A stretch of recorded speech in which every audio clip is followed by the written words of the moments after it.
এখনো পর্যন্ত যদি জাগ্রত না হয়, বিশ্বাস করো তোমার দ্বারা কিচ্ছু হবে না। সেই প্রশ্নগুলোর উত্তর আমাকে দিতে হবে। সেই ছোট্ট ছেলেটা বা মেয়েটা কি চাইতো? রিল স্ক্রল করছো, ফোন ঘাটছো, আর সেটা তোমরা এখন পেয়েছো, জানা তাই করে কাজে লাগাচ্ছ। নিজেও নিজের দায়িত্ব নিতে সক্ষম নয়। এইটা তোমার জীবনের শেষ নয়। রাজধানী হতে গেলে কি কি যোগ্যতা লাগে, এই বাংলায় আমি দেখেছি খুব কম টিচার এমন আছেন যারা কনসেপ্টের গভীরে গিয়ে আলোচনা করেন। আমি যা কিছু পড়িয়েছি আজ পর্যন্ত প্রত্যেকটা জিনিসের ডেপথে গিয়ে পড়িয়েছি। বাংলার ছেলেমেয়েরা শুধুমাত্র ভাটের কথা বলে নয়, কাজেও করে দেখাক। সেই যে যাবতীয় যা শেখা আমার জীবনের, সবটা আমি এখানে ঢেলে দিচ্ছি। তোমরা এটা কবে বুঝবে? যবে তোমাদের কলেজ শেষ হয়ে যাবে এবং জবের জন্য হন্যে হয়ে ঘুরবে। আমি তোমাদেরকে সেই ডোপামিন হিটটা দিতে পারছি না। আমি যেটা দেখাই সেটা রিয়ালিটি চেক, সেটা বাস্তবতা। এবং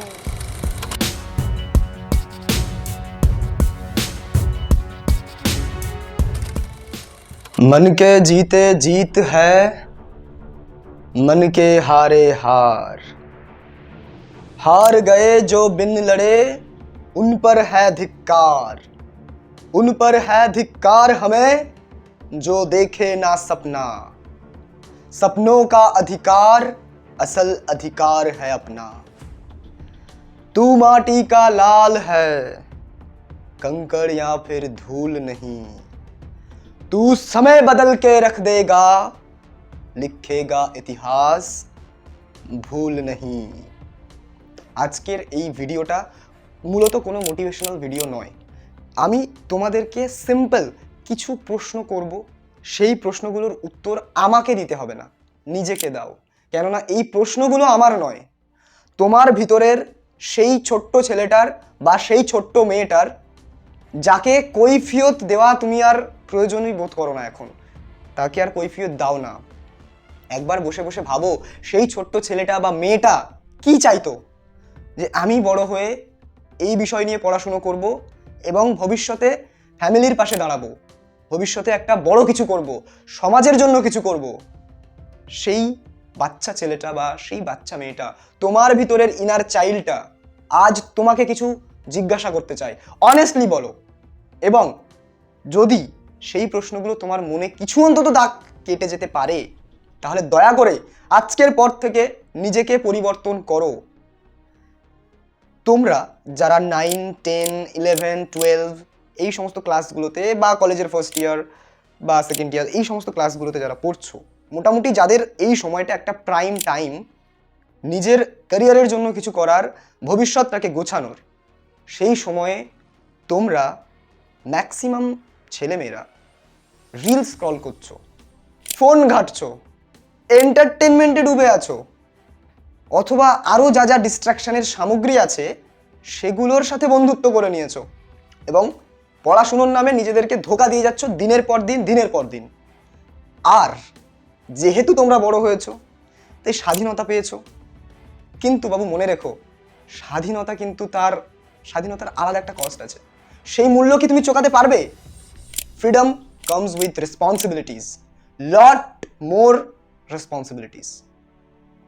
তুমি ভাবতেও পারছো না কত রেসপন্সিবিলিটির সাথে স্বাধীনতা আসে। আর সেটা তোমরা এখন পেয়েছো, তাই সেটাকে জানা তাই করে কাজে লাগাচ্ছ। তোমাদের এখন ইচ্ছে করে না পড়তে বসতে, ল্যাদ লাগে, ঘুম পায়, অর সামথিং হোয়াট এভার। কিন্তু একবার মনে করে দেখো, যদি তোমার মা সকালবেলা উঠে এটা বলেন, আমার ঘুম পাচ্ছে, আমার ল্যাদ লাগছে, আমি রান্না করব না, সারাদিন তুমি কি খাবে? যদি তুমি কোথাও যাওয়ার আগে তোমার জামা কাপড়গুলোকে পরিষ্কার করে দিতে তোমার মায়ের ল্যাদ লাগে, ঘুম পায়, তাহলে তুমি একটা পরিষ্কার পরিচ্ছন্ন পোশাক পরে স্কুলে বা কোথাও কি করে যাবে? কত বড় ক্ষতি হয়ে যাবে যদি তোমার মা একদিন বলেন যে ল্যাদ লাগছে, ঘুম পাচ্ছে। তিনি তো বলতেই পারেন, তিনিও তো মানুষ তোমাদেরই মতন, তাহলে তিনি কেন বলেন না? এমন নয় যে তিনি তার কাজটাকে বিশাল এনজয় করে করছেন। এক কাজ বারবার করতে কোনো মানুষেরই এনজয়মেন্ট আসে না ভিতর থেকে, এটা খুব সত্যি কথা। কিন্তু তিনি বাধ্য হয়ে করছেন, কেননা করাটা আবশ্যক, সেটা তার কর্তব্য। আর তোমাদের কর্তব্য কি? এই মুহূর্তে তোমাদের একটাই কর্তব্য, পড়াশোনা করো, অথবা পড়াশোনার সাথে সাথে একটা স্কিল শেখো, যেটার দ্বারা তোমরা তোমাদের ভবিষ্যৎটাকে গোছাতে পারবে।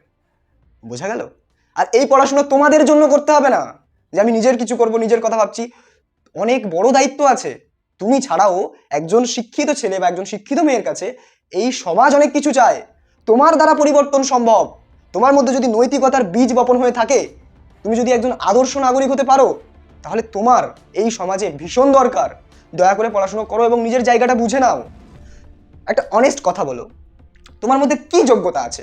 কোন দুঃসাহসে তুমি এখন পড়াশোনা ছেড়ে রিলস দেখছো, ডিস্ট্রাকশনের মধ্যে ভরিয়ে নিচ্ছ নিজেকে? কোন দুঃসাহসে? তুমি যদি দাঁড়িয়ে 10টা কথা বলো 10টা মানুষকে, কেউ একটাও কথা শুনবে তোমার? শুনবে না। তুমি যদি কিছু একটা করে নিজের দায়িত্ব নিতে পারতে, তবুও একটা কিছু বলতে পারতে। তুমি নিজেও নিজের দায়িত্ব নিতে সক্ষম নয়, তুমি এখনো ডিপেন্ডেন্ট হয়ে আছে বাবা মায়ের উপরে, উইচ ইজ নট ব্যাড, যেটা খারাপ নয়। এখন এই সময়টা সবাই ডিপেন্ডেন্ট মা বাবার উপরে, কিন্তু এই ডিপেন্ডেন্সির মধ্যে সে নিজেকে কতটা সেলফ ডিপেন্ডেন্ট বানানোর চেষ্টা করছে সেটা আসল প্রশ্ন। সেই প্রসঙ্গটাই আলোচ্য, বাকি সমস্ত প্রসঙ্গ তুচ্ছ। সেটা কি তুমি করতে পারছো? না। তুমি আগে পড়াশোনায় কত ভালো ছিলে, আগে কত সুন্দর অঙ্ক করতে, এখন কি হলো তোমার? কিচ্ছু হয়নি তোমার। তুমি নিজেই নিজের এই ক্ষতিটা করছো। আর তারপর সারা বছর এই কাজগুলো করে সবার শেষে তুমি পরীক্ষার জাস্ট 1 মাস আগে, জাস্ট 2 সপ্তাহ আগে কমেন্টে ভরিয়ে দেবে সবার ইউটিউব চ্যানেল, দাদা স্যার দিদি আমাকে একটু সাজেশন দিন, আমাকে উদ্ধার করুন, আমি পড়তে পারিনি, আমার এই হয়েছিল, আমার সেই হয়েছিল, আমি আমি পুরো মেসড আপ হয়ে আছি, আমার সিলেবাস কমপ্লিট হয়নি, তো আমাকে কিছু সাজেশন দিন। কেন দেবে? আর ইনফ্যাক্ট যদি দিয়েও দেয়, কথার কথা দিয়েও দিল সাজেশন এবং সেগুলো মিলেও গেল, লাভটা কার হলো? তোমার কিচ্ছু লাভ হয়নি, এক ফোঁটাও লাভ হয়নি। বিশ্বাস করো, তুমি যদি সাজেশনের ভিত্তিতে কথার কথা 40 বা 35-এর মধ্যে 25 আপ নাম্বার পেয়ে গেলে, 20 আপ নাম্বার পেয়ে গেলে, কিন্তু সেই বিষয়ের গভীরতা বা সেই সাবজেক্টের ডেপথ তোমার মধ্যে নেই, তাহলে সেখানে কাজের কাজ কি হলো? কেননা এইটা তোমার জীবনের শেষ নয় যে 12 অবধি পড়লাম, দিয়ে আমার জীবনের শেষ হয়ে গেল পড়াশুনো, তারপর আমি কিছু না কিছু করে নেবো। ওই ট্র্যাপে ফেসে যায় সবাই। 12 অবধি তোমার জীবনের শেষ নয়, এরপরে হায়ার স্টাডিজ আছে বাবু, তারপরে মাস্টার ডিগ্রি অ্যাটলিস্ট এই সময় দাঁড়িয়ে, সেটা তুমি MBBS হোক, সেটা তোমার ইঞ্জিনিয়ারিং হোক, সেটা তোমার গ্র্যাজুয়েশন BSc হোক নর্মাল, তাও শুধুমাত্র গ্র্যাজুয়েশন ডিগ্রিতে কিছু হয় না আজকাল তেমনভাবে, তোমাকে একটা মাস্টার ডিগ্রি অবধি যেতে হবে। আর সেই অবধি যাওয়ার জন্য যে গভীরতাটা তোমার প্রয়োজন, সেটাকে তুমি প্রথমেই গলা টিপে মেরে দিলে সাজেশনের ভরসা করে। আর তখন তুমি হাপিত্তেশ করবে, বাধ্য হয়ে মাঝখানে কলেজ থেকে ড্রপ আউট নিতে হবে, বাধ্য হয়ে লাইন থেকে শিফট করতে হবে, বাধ্য হয়ে যে জায়গাটায় তুমি পৌঁছতে পারতে সেই জায়গাটা তুমি পৌঁছতে পারবে না। ইনফ্যাক্ট যদি তুমি WBCS UPSC এই ধরনের পরীক্ষার জন্য যদি প্রিপারেশনও নাও, যদি তুমি তোমার সাবজেক্ট নিয়ে এগোলে না, কথার কথা, তখনও সাবজেক্টের গভীরতা লাগবে। তখন WBCS এর ইতিহাস মানে এই নয় যে ভারতের রাজধানী কোনটা, ইউপিএসসির ইতিহাস মানে এই নয় যে তোমার নিউ ইয়র্কের ক্যাপিটাল কি, সেটা নয়। তখন তোমাকে আরো গভীরে পড়তে হবে। এখন তো শুধু তোমার অঙ্ক পড়তে হচ্ছে, ফিজিক্স পড়তে হচ্ছে, তখন এগুলোও তো পড়তে হবে, প্লাস আরও যেসব সাবজেক্টগুলো আছে, পলিটি থেকে শুরু করে ইতিহাস থেকে শুরু করে যা যা সাবজেক্ট আছে যেগুলো আমাদের দেশ বা প্রশাসনের কাজে লাগে, সেই সাবজেক্টেরও গভীরতা আনতে হবে। তখন তোমাকে রাজধানী মুখস্থ করতে হবে না, তখন তোমাকে এই কনসেপ্টটা ডেভেলপ করতে হবে, একটা শহরের কাছে বা একটা স্টেটের কাছে রাজধানী হতে গেলে কি কি যোগ্যতা লাগে সেগুলোকে ভালো করে বুঝতে হবে, রাইট? সুতরাং এই যে ডেপথ না নেওয়ার অভ্যেসটা তোমরা তৈরি করছো, এই সাজেশনের ভিত্তিতে তোমরা পরীক্ষা দিচ্ছ, এটা তোমাদের সব থেকে বড় ক্ষতি করছে। আর আমি জানি না কেন এই সাজেশন কালচার এত চলছে বাংলায়, যেখানে আমাদের ডেপথের প্রয়োজন, আমাদের কনসেপ্টের ডেপথের প্রয়োজন, আমাদের কনসেপ্ট প্রয়োজন। আমি ক্লাস 12-এর প্রবাবিলিটি পড়িয়েছি, ক্লাস 12-এর ডিফারেন্সিয়াল ইকুয়েশন পড়িয়েছি, ক্লাস 12-এর ইন্টিগ্রেশন পড়িয়েছি, এছাড়াও প্রচুর ছোট ছোট ছোট ছোট ভিডিওস দিয়েছি, ক্লাসের ভিডিও, যেগুলোতে সম্পূর্ণ ডেপথ নিয়ে আলোচনা করা হয়েছে। অঙ্কে বিশেষ করে এই বাংলায় আমি দেখেছি খুব কম টিচার এমন আছেন যারা কনসেপ্টের গভীরে গিয়ে আলোচনা করেন, এবং ম্যাক্সিমাম টিচার এই এটা নয় সেটা, ওটা নয় ওটা, এই করে করে কিছু একটা বলে মিলিয়ে দেন, যেটা তাদের পদ্ধতি। আমি এটাকে খারাপ ভালো কিছু বলবো না, সেটা তোমরা বুঝবে, তোমরা বিচার করো। কিন্তু আমি এটা বলবো, আমি যা কিছু পড়িয়েছি আজ পর্যন্ত প্রত্যেকটা জিনিসের ডেপথে গিয়ে পড়িয়েছি, বা যতটা ডেপথ তোমাদের লাগে, একদম বেসিক ডেফিনেশন থেকে শুরু করেছি, সেখান থেকে কিছু থিওরেম, সেখান থেকে কিছু অঙ্ক, কিছু প্রমাণ, শুধু ফর্মুলা আমি কোনোদিন মুখস্থ করাইনি। ইন্টিগ্রেশনের আমি পড়িয়েছি যখন, ইন্টিগ্রেশনের ফর্মুলা আমি মুখস্থ করাইনি, আমি বলেছি কি করে আসছে, কেননা আমি সেই ডেপথটা প্রথমে নিজের মধ্যে তৈরি করেছি এবং আমি চেষ্টা করেছি যে তোমাদেরকেও যাতে সেই ডেপথে শেখানো যায়। কিন্তু সেগুলো তো কেউ শিখবে না, তোমরা তো পড়বে না, তোমরা তো ক্লাস দেখবে না, তোমরা তো সাজেশন দেখবে, তোমরা তো এই ওয়ান শট, এই ম্যারাথন, জাস্ট একদিন দুদিন আগে যেটা হবে সেখান থেকে উদ্ধার পেলেই তোমাদের হয়ে যাবে। এটা করে তুমি কাকে ফাঁকি দিচ্ছ? আমাকে? তোমার টিচারকে? বাবা মাকে? না, এটা করে তুমি নিজেকে ফাঁকি দিচ্ছ। এবং ডেপথের বিষয়ে যেটা বললাম সেটা তোমরা বুঝতে পারবে ঠকলে, রাইট? একদম প্রথমে যখন আমি কলেজে ভর্তি হয়েছিলাম, আমার এখনো মনে আছে, তখন আমি নিজে ঠকে গেছিলাম ভাই, যে কি অঙ্ক শিখেছি আর এখানে এসে কি দেখছি, এ তো একটা পুকুর থেকে আমি একটা নদী বা সমুদ্রে চলে এলাম, আমি তো কিছু বুঝতে পারছি না। আমি তখন বাইজেকশনের ডেফিনেশন গুলিয়ে ফেলেছি, কারণ আমি যেভাবে শিখেছি আর কলেজে যেভাবে বাইজেকশন নিয়ে আলোচনা হচ্ছে সেটা সম্পূর্ণ ডিফারেন্ট জিনিস। আমি কলেজের প্রফেসরের কাছ থেকে জিজ্ঞাসা করছি, স্যার বাইজেকশনটা একটু বুঝিয়ে দেবেন। আমি বলে জিজ্ঞাসা করতে পেরেছি বা সেই কনফিডেন্সের সাথে বলেছি যে আমি এটা পারছি না, আমি অনেস্টির সাথে বলেছি স্যার আমি পারছি না, আমাকে এটা সময় দিতে হবে, আমি একটু পড়ব। দেন আমি তার থেকে, সেই স্যারের থেকে স্টাডি ম্যাটেরিয়াল সাজেশন নিয়েছি, নিয়ে আমি নিজের ডেপটাকে বানিয়েছি, তারপরে আমি মোটামুটি বাকি সবার সাথে পাল্লা দিয়ে উঠছি। এটাই হচ্ছে বিষয়। কিন্তু অনেক স্টুডেন্ট এমন আছে যারা সেটা সাহস করে বলতেও পারেনি বা এখনো পর্যন্ত বলতে পারছে না, তাদের সেই ডেপটা তৈরি হচ্ছে না, এবং এটা খুব বড় সমস্যা। এই ক্লাস 12-এর যে স্টাডি প্যাটার্নটা আমাদের বাংলায় তৈরি হয়ে আছে, সেটা একটা মারাত্মক ক্ষতিকর জায়গা। মানে এত ক্ষতিকর একটা প্যাটার্ন কিভাবে যে তৈরি হলো আমি বুঝতে পারছি না। যখন আমি ওই স্টেজে ছিলাম তখন ঠিকঠাক লাগছিল, বাট যখন ওই স্টেজটা পেরিয়ে এলাম এবং আমি অ্যাজ আ থার্ড পার্সন আমি জিনিসটাকে অবজার্ভ করছি, খুবই জঘন্য প্যাটার্ন। আমি বলবো আইসিএসসির প্যাটার্ন অনেক ভালো। যে সমস্ত স্টুডেন্টরা আইসিএসসি বোর্ড থেকে পাস আউট হয়েছে বা 11-12টা সিবিএসসিতে কাটিয়েছে, তাদের যে ডেপথ সেটা আলাদাই লেভেলের, ঠিক আছে? আমি বাংলা মিডিয়ামকে ছোট করছি না ভাই, বাংলা মিডিয়ামের যেখানে খামতি আছে সেটাকে পয়েন্ট আউট করার চেষ্টা করছি, যাতে তোমরা সেই জায়গাটাকে মেক আপ করতে পারো। এবং আমি শুধু পয়েন্ট আউট করছি না, আমি কাজেও করে দেখাচ্ছি। যে ক্লাসগুলো আমি করিয়েছি, ইন ফিউচারে পড়াবো, সেগুলো কিন্তু পুরোটাই ডেপথের সাথে হবে, ইন ডেপথ ক্লাস। আমি কোনোদিন হালকায় হালকায় বলবো না। হ্যাঁ, যেখানে হালকায় হালকায় বললে হয়ে যাবে সেখানে হালকায় হালকায় বলে দিলাম, যাতে করে বেশি জটিলতা না লাগে জিনিসপত্র। কিন্তু অ্যাট দ্য এন্ড গিয়ে চ্যাপ্টার শেষ হতে হতে প্রচুর ডেপথ তৈরি হয়ে যাবে। এবং এটা আমি এতটা গর্বের সাথে, এতটা বুক ফুলিয়ে কীভাবে বলছি, কেননা আমি যে স্টাইলে পড়াই সেখানে প্রেসিডেন্সি ইউনিভার্সিটির ছোঁয়া আছে। প্রেসিডেন্সি ইউনিভার্সিটি তোমরা সবাই জানো, একটা হিস্টোরিক্যাল একটা জায়গা এবং কত লেগেসি বহন করছে।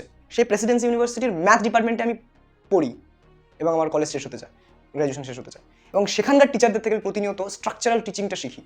এবং সেখানকার যে এনভায়রনমেন্ট সেটা আমাকে একটা অন্যভাবে মোটিভেট করে, যে লার্নিং প্রসেসটাকে কী করে আরও ইন্টারঅ্যাক্টিভ বানানো যায়, এগুলো নিয়ে প্রতিনিয়ত ওখানে কাজ চলে। লার্নিং প্রসেসটাকে কী করে ছাত্রদের কাছে ইজিয়ার করা যায়, বা ইজিয়ারের কথাটা বাদ দাও, কনসেপচুয়াল করা যায়, more clarity, no confusion, no doubt. সেটা তোমরা আমার ক্লাস 12-এর অঙ্কের ক্লাস করলেই দেখতে পাবে। অ্যাজ সাচ কিছু হিউজ জিনিস নয়, জাস্ট গোড়া থেকে শুরু করে বেসিক প্রবলেম, দেন আস্তে আস্তে হার্ডনেস বাড়ানো, এটাই হচ্ছে আমাদের ক্লাসের স্ট্রাকচার। সেই স্ট্রাকচারটা আমি ফলো করি, যারা করো তারা জানো। এবার এটা কেন বললাম, ওই আবার ডেপথের প্রসঙ্গ টানতে গিয়ে তোমাদেরকে এক্সাম্পল দেওয়া হলো, কেননা তোমরা তো এক্সাম্পল ছাড়া বুঝবে না, তাই না?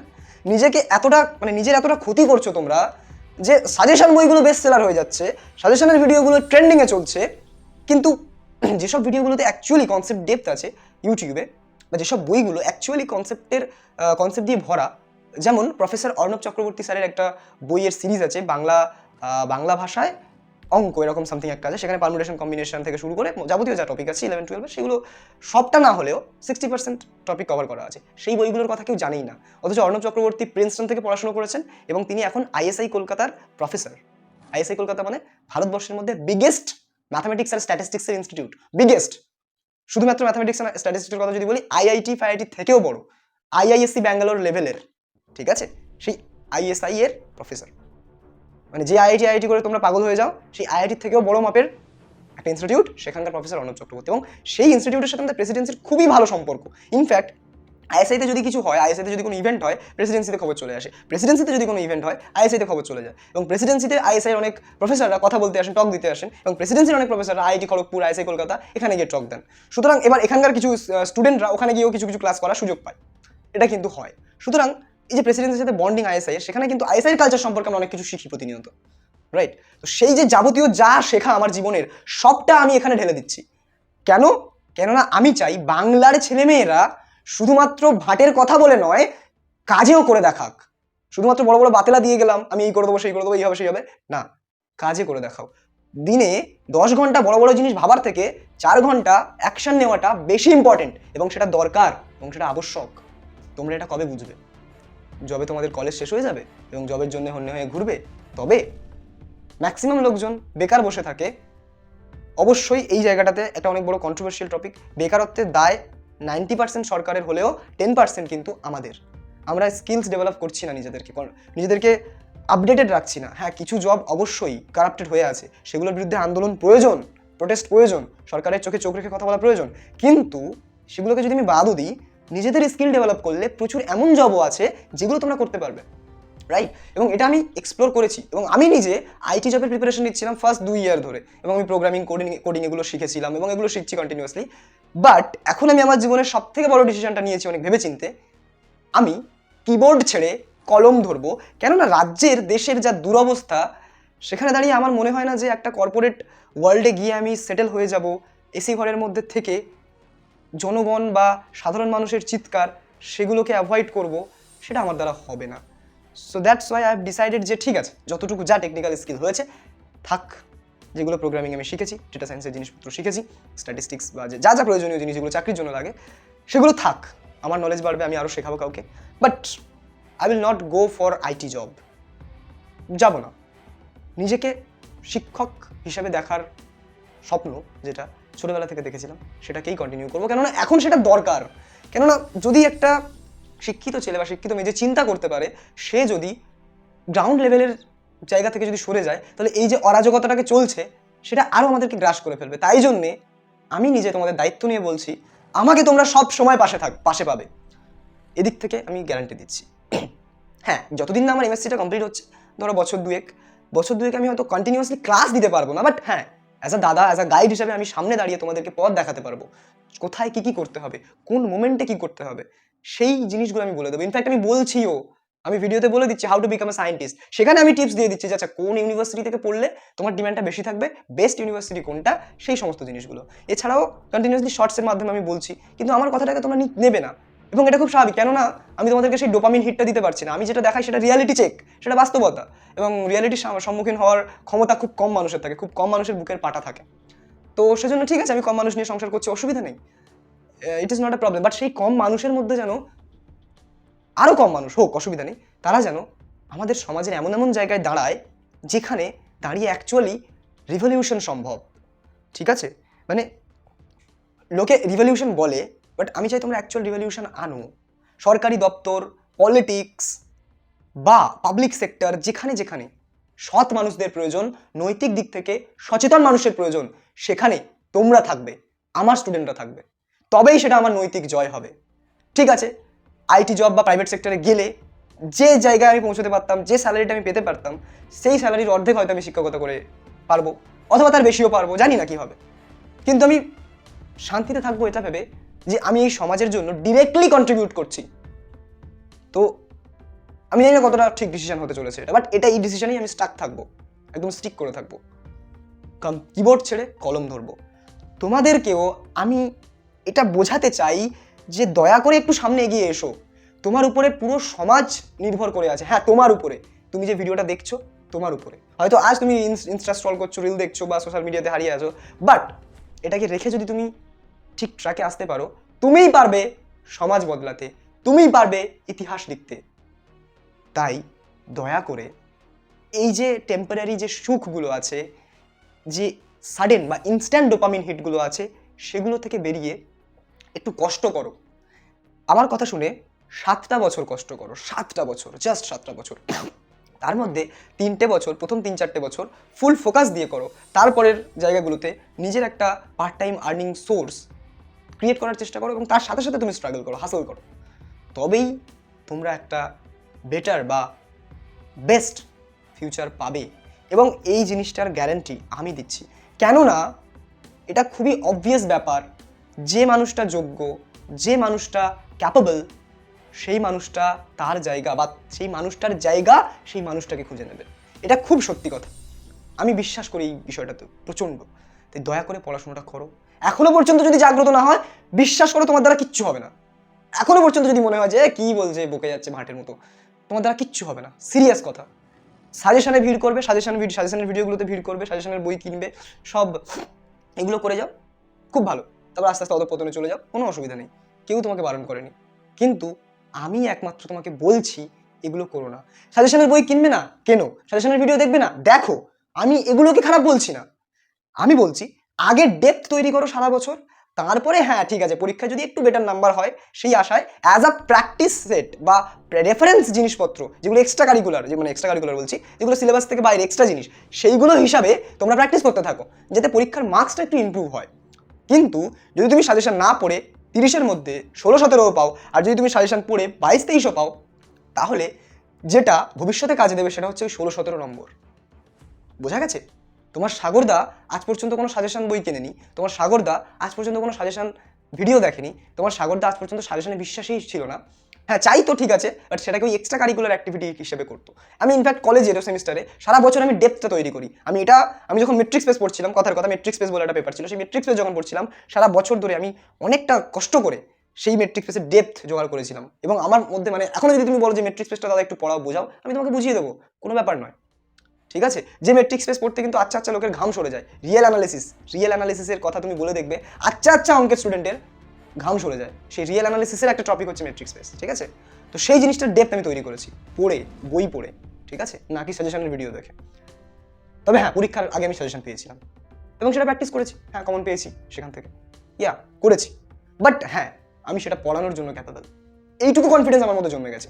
এইভাবে তোমরা যদি সাজেশনটাকে নিতে পারো, তাহলে বিশ্বাস করো তোমাদের ভবিষ্যতের দিকে তাকাতে হবে না। এবং এটা যদি অভ্যেস বানাতে থাকো আস্তে আস্তে, যতদিন তুমি একাডেমিক্সের সাথে যুক্ত থাকবে ততদিন তুমি সোনা ফলাবে। বিশ্বাস করো, জাস্ট সোনা ফলাবে। ওকে, ভিডিওটা দেখলে একটু ভাবো নিজে, মানে কতদিন আর নির্লজ্জের মতো থাকবে? একটা ভিডিও দেখলাম, বন্ধ করে দিলাম, আবার আমি রিলস দেখছি, আবার আমি ইউটিউব শর্টস কল করছি, কতদিন এই নির্লজ্জতা থাকবে? এগুলোকে একটু কাটাও। এগুলো কিচ্ছু নয়। এই যে মোহমায়া ভরা দুনিয়া, এখান থেকে বেরো। আমার নিজের ফোনে ফেসবুক নেই, আমার নিজের ফোনে ইনস্টাগ্রাম নেই। 9 মাসে 6 মাসে একবার ইনস্টা খুলি, হয়তো একটা দুটো পোস্ট করতে ইচ্ছে হলো, ছবি পোস্ট করলাম, অথবা কেউ মেসেজ করলো সেটা রিপ্লাই দিলাম, অথবা সামথিং কিছু একটা করলাম, জাস্ট আবার ডিলিট করে দিই। মানে সোশ্যাল মিডিয়া আমাকে কন্ট্রোল করে না, আমি সোশ্যাল মিডিয়াকে কন্ট্রোল করি। আমার ইচ্ছা যে আমি কখন আমার ফোনে ফেসবুকটাকে ইনস্টল করবো, আমার ইচ্ছা আমি কখন আমার ফোনে ইনস্টাগ্রামটাকে ইনস্টল করবো। বুঝেছো? নিজেকে এই জায়গায় নিয়ে চলে এসো, তবেই দেখবে তোমাদের জীবনে উন্নতি সম্ভব।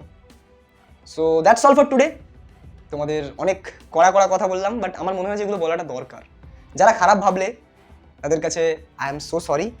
এতটা কড়াভাবে হয়তো না বলা উচিত ছিল, বাট যেটা বলেছি বেশ করেছি। তো খারাপ ভেবো না, তোমাদের ভালোর জন্যই। আমরা যদি না বলি আর কে বলবে? ভাবো, আমি যদি আজকে একটা টিচার থেকে এন্টারটেইনার হয়ে যাই সস্তার ভিউজের জন্যে, তাহলে আমার যে স্বপ্ন দেখা, আমি যে স্বপ্নটা দেখছি, সেটা কিভাবে অ্যাচিভ হবে? এই যে আমি যদি আজকে রোস্টিং কালচারটাকে প্রমোট করি আমার পড়ানোর ভিডিওতে, আমি যদি একটা ছেলে বা একটা মেয়েকে নাম ধরে রোস্ট করে দিলাম পড়াতে পড়াতে, সবাই খুব হাততালি দিল, কিন্তু আমি এটা দেখলাম না যে আমার যারা স্টুডেন্ট আছে তারা কি শিখলো এটা থেকে? রোস্ট করা, মেয়েদেরকে অসম্মান করা, আর বুলি করা, সামথিং। এবং তারা যখন একটা বড় অফিসার হবে, তারাও তখন তাদের নিজের লেভেলের লোকজনকে রোস্ট করবে, বুলি করবে। এগুলো আমি শিক্ষা দিলাম না, এটা কোনোদিন হবে না। এই নৈতিকতা, এইটুকু নৈতিকতা অন্তত আমার মধ্যে আছে। ভাই, ভিউজ হোক বা না হোক, মানুষ দেখুক বা না দেখুক, যারা দেখছে তাদেরকে অন্তত আমি খারাপভাবে ম্যানিপুলেট করতে পারবো না। সেরকম ধরনের ইনফ্লুয়েন্সার আমি নই, সেরকম ধরনের টিচার আমি নই। আমি টিচার হতে চাই, শিক্ষক হতে চাই, এন্টারটেনার নয়। তোমাদেরকেও বলতে চাই, কোনো জিনিসের কোনো শর্টকাট হয় না। পরিশ্রম করো, কষ্ট করো, নৈতিকতার সাথে করো, অনেস্টির সাথে করো। That's all. তোমরা সবাই খুব ভালো থেকো। Tata, bye bye, take care.